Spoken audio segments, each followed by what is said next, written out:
December 25th, 1994, the California coast. Most people are opening presents, but inside a high-tech cabin near the beach, a computer is screaming.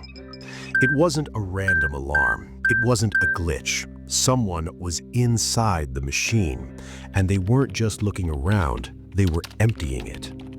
But here is the problem. The man who owned that computer, he wasn't a civilian. He was Tsutomu Shimomura, the world's leading expert in cyber defense for the NSA. Attacking him wasn't a crime, it was a suicide mission. It's like trying to mug the head of the Navy SEALs. The hacker didn't care. He took everything. The source code, the security protocols, the emails, and then, just to make sure Shimomura knew exactly who beat him, the hacker left a voice message on his personal answering machine. "Damn you, my technique is the best." It was the ultimate insult, but it was also the ultimate mistake, because the hacker didn't know who he had just woken up. He thought he had just pulled off the perfect digital heist. He was wrong. He had just started the most aggressive manhunt in FBI history. Welcome to the Ghost in the Wires. Now, you need to understand the scale of the target. This wasn't just hacking a laptop. Shimomura's system was a fortress. We're talking about the kind of security used to protect nuclear launch codes. It was behind firewalls that didn't just block unauthorized traffic, they analyzed it, traced it, and counterattacked. To get inside, you would need a password that changes every 60 seconds. You would need biometric verification. You would need physical access. This hacker had none of that. He was sitting thousands of miles away using a dial-up modem and a standard phone line. So, how do you walk through a wall of solid steel without a key? You don't break the lock. You become the lock. The hacker knew that Shimomura's computer trusted only one other machine in the world, a server at a university in San Diego. When these two computers talked, they didn't ask for passwords, they just shook hands. If the hacker could convince Shimomura's computer that he was that university server, the door would swing wide open. But there was a catch, a massive one. To fake that identity, he had to silence the real server in San Diego. If the real server spoke up while he was impersonating it, the alarm goes off, the connection cuts, and the FBI kicks down his door. He had to murder one computer to wear its face and trick another, and he had to do it in less than 600 milliseconds. This is where the competence porn starts. This is the IP spoofing attack. Here is how impossible this is. When two computers talk, they exchange a sequence number. Think of it like a secret handshake. I say 100, you say 101. It's random. There are 4 billion possible numbers. To spoof the connection, the hacker had to guess the exact number Shimomura's computer was going to generate next. If he guesses wrong, access denied. If he's too slow, access denied. If the real server wakes up, game over. He didn't use a brute force program, he used math. He analyzed the pattern of the sequence numbers, found the flaw in the random number generator, and predicted the next handshake before it even happened. He sent the packet. Shimomura's computer paused. It checked the ID, it looked at the sequence number, and then the light went green. The system thought the hacker was its best friend. It let him in. He downloaded gigabytes of top-secret code, wiped his logs, and vanished. By the time Shimomura returned from his ski trip, the ghost was gone. The vault was empty. But remember the rule of the perfect crime. You can control the system, but you can't control the chaos. The hacker had made one tiny human error. He got greedy. He didn't just steal the files for himself. He stashed a backup copy on a random unused server account at a community provider called The Well. He thought it was a safe Dropbox, a dead zone. But the administrator of The Well noticed something strange.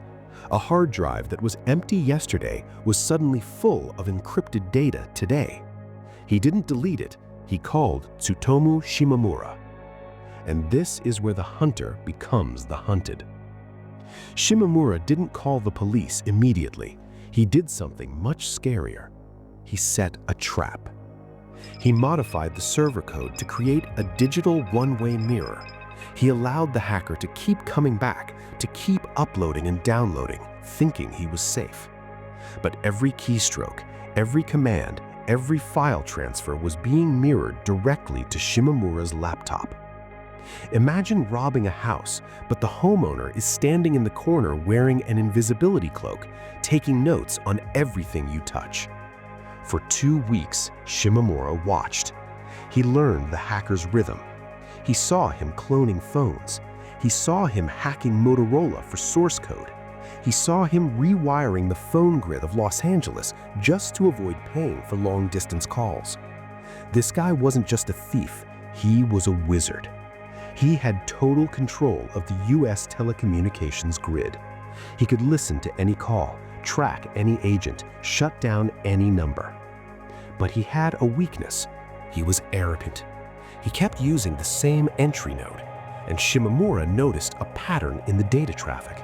The signals weren't bouncing off satellites in Russia or China. They were coming from a cellular network, specifically a cellular tower in Raleigh, North Carolina. The ghost wasn't a ghost anymore. He was a dot on a map. Shimomura called the FBI. "I have him. Pack your bags, we're going to Raleigh." But now they had a new problem, a physical one. Raleigh is a city of 250,000 people. Knowing he's in the city is useless if you don't know the street, and you can't exactly drive around with a hacker detector. Or can you? Shimomura built a device called a triggerfish. It looked like a standard radio, but it was modified to scan cellular frequencies.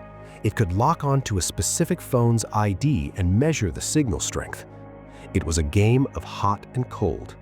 Drive north, signal gets weaker. Drive south, signal gets stronger.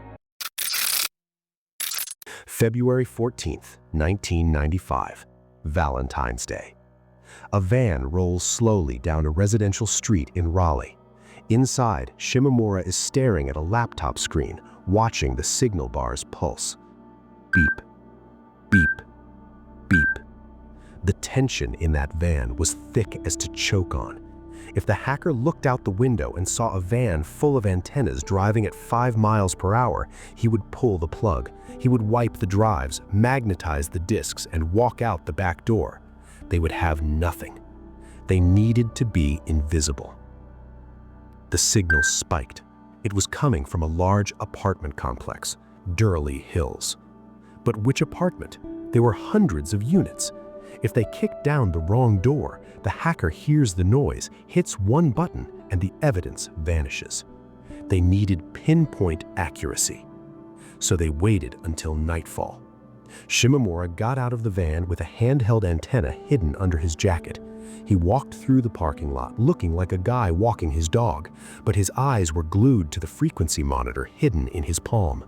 He walked past Building 1, silence. He walked past Building 2, silence. He walked past Unit 202, screaming signal. The monitor nearly redlined. The signal wasn't just close, it was radiating from the other side of the wall. He was there. The most wanted computer criminal in American history was sitting 10 feet away, probably eating instant noodles, completely unaware that the man he taunted on Christmas Day was standing on his doormat. But they couldn't breach yet. Why? Because the FBI had a strict rule: you need a warrant. And to get a warrant at 2 a.m., you need a judge. They had to wait. For 12 agonizing hours, the FBI TAC team sat in the bushes watching the window. Every time the blinds moved, they flinched. If he saw them, it was over. The sun came up. The warrant arrived. The stack of agents lined up outside the door. Heavy armor, battering ram, guns drawn. They were prepared for a shootout or a booby trap or a self-destruct system. The go order was given. Boom. The door splintered. The agents flooded the room, screaming, "FBI, hands in the air!" And there he was. Not a super soldier, not a Bond villain, just a guy in a t-shirt looking confused. Kevin Mitnick, the ghost. He didn't fight, he didn't run. He just looked at the agents, then looked at the short man with long hair standing behind them. He recognized him instantly. Kevin smiled. He looked at Tsutomu Shimomura and said the 5 words that ended the war. "Hello, Tsutomu. I respect your skills." It was over. The man who could launch nuclear missiles, theoretically, who could listen to the FBI director's phone calls, who could shut down the power grid of Los Angeles, was taken down because he left a digital receipt. They found the stash, the cloned phones, the code, but the most important thing they found was the realization of how fragile the world really was. Kevin Mitnick didn't use a gun. He didn't use an army. He used our own trust against us.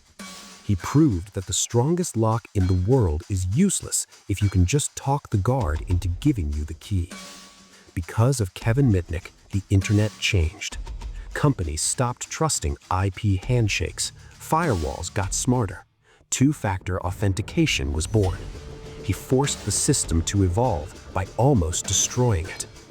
He spent 5 years in prison, including 8 months in solitary confinement because the prosecutor convinced the judge that Kevin could start a nuclear war by whistling into a payphone. That sounds ridiculous now, but in 1995, it felt real. Because for a few years, one man really did hold the keys to the kingdom. And he lost them because he didn't know when to stop. The system always wins eventually. Not because it's smarter, but because it has more patience than you do.